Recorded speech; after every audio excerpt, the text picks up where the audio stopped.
Twitter held an event recently in the capital called Twitter Udaan. The idea was to focus on engaging with brands and show them how they can make better use of the platform. While many brands have begun to use Twitter largely for trending topics, real engagement is something most brands have yet to crack.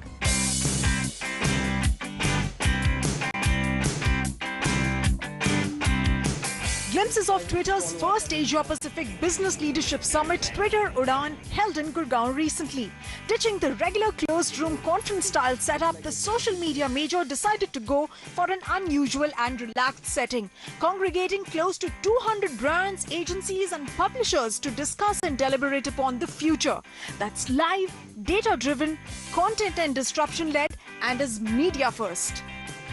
What I liked about Twitter Udaan is the sense of energy, and if I look at a conference like this, let's say 3 years back to, let's say now, I think that the difference today is that there is obviously a sense of acceptance of the medium. Other tech giants have done it before. Google is doing it for last, I think, 8-9 years. Facebook is doing it for last 3-4 years. I think it's Twitter's first attempt to meet the entire fraternity, try to have a conversation going. A couple of things that stand out for me is one is the attention economy. This entire thing about consumer's attention of 8 seconds versus a goldfish of 9 seconds. It really stands out because you've got to make an impact in just about that much of time. People are very happy with the content that we've put together for this event. With most platforms throwing up immense amounts of data, conversations around refining metrics for effective measurement of data reverberated through most sessions. What digital needs is a single currency which kind of, let's say, spans out across all its creative renditions, be it like, a display ad, be it a video ad, be it a tweet, whatever be the case. Because then what actually happens is that, money will start flowing in. At the end of the day, digital has to get its share of revenue from the other media. I'm not really of the opinion that you need to have completely different KPIs and matrices to measure digital separately, and I think that's overcomplicating it. What's important is to find the right matrices across the board.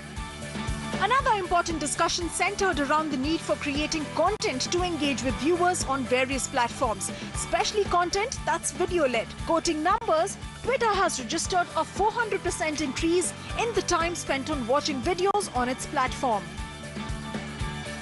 Bigger change which will happen if you look at a traditional media, the content creation we used to spend lesser money and content distribution used to spend more money. But I think the bigger trend which will come that, I think content creation will start spending a lot of money because it is not one-time content or for one platform. Different platform require different kind of content rather than distribution. None of us can escape creating great content, and marketers will have to deal with bandwidth. Telcos will create solutions to that bandwidth. The entire rural growth on digital consumers coming online is on the back of great content, is on the back of entertainment on the mobile phone, their personal screen. Amid knowledge sessions, what also seemed to be discussed, albeit in hushed tones, was Twitter's waning popularity. With nearly 23 million users in India, the medium surely has become the go-to medium to tap into conversations around trending topics. Real engagement and ROI via the platform, according to industry experts, is something that's still evading Twitter. Twitter, unfortunately, has not really fared well in terms of advertising dollars because not many people know how to really utilize Twitter to the best of their advantage. A lot of customer complaints goes there and people just tweet about it and expect brand to respond. Even though Twitter is live and has managed to successfully become the medium for conversation-based marketing with a multitude of content, the real challenge will be to monetize the opportunity around conversations and trending topics. Moreover, it also needs to simultaneously grow its user base, provide more content diversity to enable better advertising revenues. Lastly, perhaps the platform also needs to find a way to fix millions of fake or bot profiles affecting its revenues. Mango, it seems, is most definitely the flavor of the season.